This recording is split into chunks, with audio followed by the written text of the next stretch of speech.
Máquina de lavar não centrifuga. Vou te ensinar como resolver esse problema. Isso acontece porque a máquina é muito utilizada, então essa peça ela sempre solta. É um problema bem simples, só que muita gente não sabe. Então o que você vai ter que fazer é deitar sua máquina de lavar no chão e verificar essa parte de baixo. Se a sua máquina de lavar não estiver jogando água para fora, é só você tirar essa mangueira aí e tirar o objeto que vai estar dentro dela.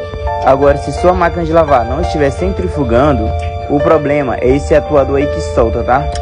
Então é só encaixar ele que sua máquina vai voltar a centrifugar normal. Esse atuador, ele é a peça responsável por puxar a banda de freio para a máquina centrifugar. E ele tem que estar desse jeitinho aí que eu estou mostrando no vídeo, ó, bem encaixado. Porque se ele estiver solto, a máquina de lavar não centrifuga. Então depois que você conectar, é só levantar sua máquina e botar para centrifugar. Não esquece de deixar algum comentário falando qual o problema da sua máquina.